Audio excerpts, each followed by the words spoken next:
पहाड़ियों पर खनन को लेकर चल रहे सियासत के बीच सुप्रीम कोर्ट में आज बड़ी सुनवाई होगी। सुप्रीम कोर्ट ने अरावली पहाड़ियों और पर्वत श्रृंखला की परिभाषा से जुड़े मुद्दे पर स्वतः संज्ञान लेते हुए एक विशेष याचिका दर्ज की है। आज इस मामले पर सुप्रीम कोर्ट सुनवाई करेगा।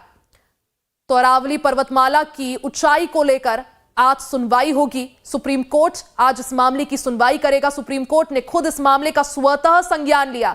जिस तरह से हाल ही में अरावली को लेकर एक नया अधिनियम लाया गया था, हालांकि उसके बाद जब विरोध हुआ, कई पर्यावरणविदों ने विरोध किया, कई एक्टिविस्ट ने विरोध किया, विपक्षी पार्टियों ने विरोध किया। इसके बाद केंद्र सरकार की तरफ से उस कानून पर रोक लगा दी गई।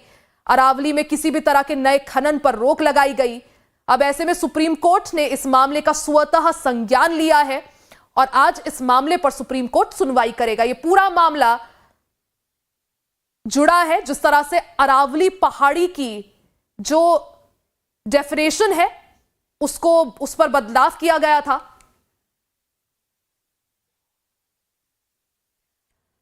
अरावली हिल्स पर सुप्रीम कोर्ट के एक फैसले के बाद से देश में सड़क से लेकर सोशल मीडिया और सियासी दुनिया तक माहौल गर्म है। 20 नवंबर को सुप्रीम कोर्ट ने अरावली के लिए संरक्षण और खनन पर जो नई परिभाषा तय करने वाला फैसला सुनाया था, उस पर सुप्रीम कोर्ट में दोबारा सुनवाई होने वाली है। चौतरफा प्रदर्शन और सवालों से केंद्र की सरकार भी दबाव में दिख रही है। इसी बीच सुप्रीम कोर्ट ने भी स्वतः इस मामले का संज्ञान लिया है और इस संवेदनशील मसले की सुनवाई का फैसला किया है। अब क्या कुछ ये पूरा मामला है वो भी समझिए। 29 दिसंबर यानी आज अरावली मामले पर सुप्रीम कोर्ट में अहम सुनवाई होगी। Chief justice of India justice Suryakant की अगुवाई में 3 जजों की बेंच इस मामले की सुनवाई करेगी, जिसमें चीफ जस्टिस के अलावा जस्टिस जेके महेश्वरी और जस्टिस अगस्टिन जॉर्ज भी शामिल हैं। 3 जजों की यह बेंच अरावली पहाड़ियों की नई परिभाषा पर भी चर्चा हो सकती है। सुनवाई का शीर्षक रखा गया है definition of Aravalli hills and ranges and ancillary issues, यानी अरावली पहाड़ियों और पर्वत श्रृंखलाओं की परिभाषा और संबंधित मुद्दे। यह पूरा विवाद अरावली की उस नई परिभाषा को लेकर शुरू हुआ था जिसकी पेशकश केंद्र सरकार ने सुप्रीम कोर्ट में की थी। उसके बाद ही सुप्रीम कोर्ट ने अपना फैसला सुनाया था। एक बार फिर से 20 नवंबर को कोर्ट की ओर से जो परिभाषा तय की गई उस पर भी नजर डालिए। आसपास की जमीन से कम 100 मीटर ऊंचे हिस्से को ही अरावली पहाड़ी माना जाएगा। 100 मीटर या उससे ज्यादा ऊंचाई वाले पहाड़ियां ही संरक्षित मानी जाएंगी।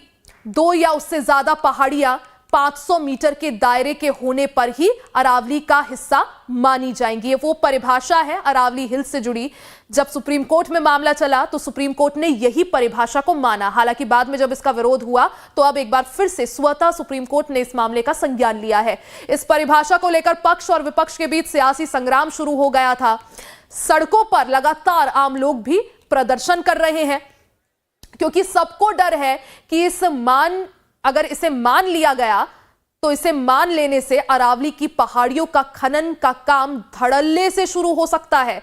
लेकिन हम आपको अरावली की उन्हीं पहाड़ियों से ग्राउंड रिपोर्ट भी दिखाएंगे जिससे साफ पता चलता है कि कोई नियम तय हुआ हो या नहीं, खनन माफिया का काम रुकता नहीं दिख रहा और उनका खौफ ऐसा है कि गांव वाले भी उन माफियाओं के खिलाफ जुबान खोलने से डरते हैं। कुछ लोगों ने ये दबी जुबान में यह भी बताया कि वहां अवैध तरीके से जमीनें भी बेची और खरीदी जा रही हैं। लेकिन उससे पहले अरावली से दूर दिल्ली से जयपुर तक अरावली को लेकर चल रहा घमासान देखिए।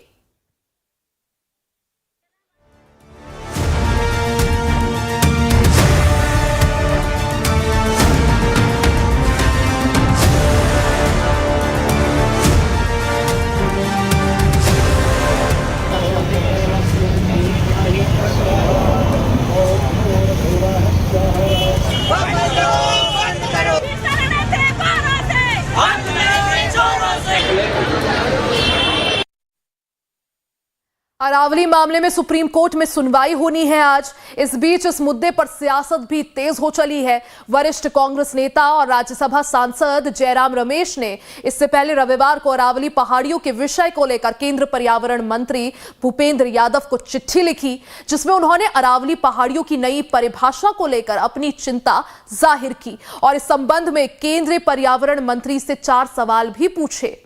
पहला सवाल जो इस लेटर में देखिए उन्होंने पूछा है, जयराम रमेश ने पूछा है, वो ये है कि क्या ये सच नहीं है कि 2012 से राजस्थान में अरावली पहाड़ियों और रेंज की परिभाषा 28 अगस्त 2010 की फॉरेस्ट सर्वे ऑफ इंडिया की एक रिपोर्ट पर आधारित थी। रिपोर्ट का जिक्र करते हुए जयराम रमेश ने कहा, इसमें यह कहा गया था कि ऐसे सभी इलाके जिनका ढलान 3 डिग्री या उससे ज्यादा है उन्हें पहाड़ियों के तौर पर दिखाया जाएगा। साथ ही ढलान वाली तरफ एक समान 100 मीटर चौड़ा बफर जोन तैयार किया जाएगा और इसे बफर को जोड़ा जाएगा। क्या इन नियमों के तहत आने वाला पूरा इलाका पहाड़ियों का हिस्सा माना जाएगा? ये वो सवाल है जो जयराम रमेश ने केंद्र पर्यावरण मंत्री से पूछा।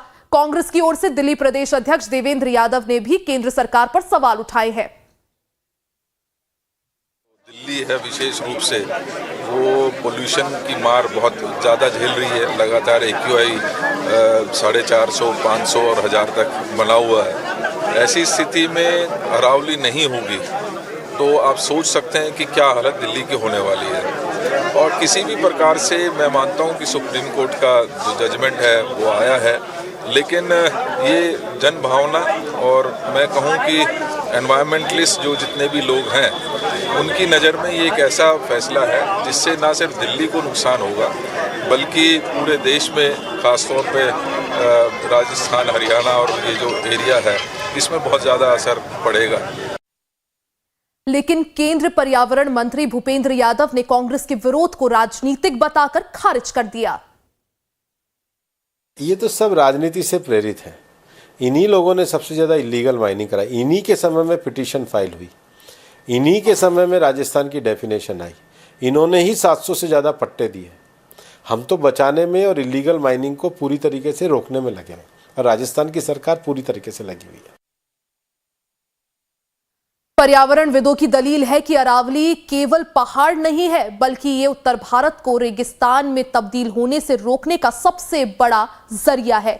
रिसर्च भी बताती है कि अरावली पर्वत श्रृंखला थार रेगिस्तान से उठने वाली रेतीली आंधियों को दिल्ली और हरियाणा की ओर बढ़ने से रोकती है। ये पूरे दिल्ली NCR और राजस्थान के लिए भूजल स्तर को बनाए रखने का भी मुख्य स्रोत है। दिल्ली NCR की जहरीली हवा को साफ करने में ये ग्रीन लंग्स का भी काम करता है।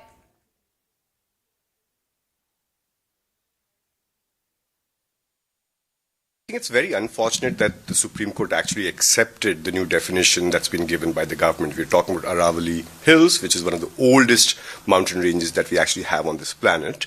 And in many ways, it's one of the main barriers, dust barriers that Delhi has or North India has, as in something that actually separates Thar from this part of the country. And, this entire 670 kilometer length of Aravali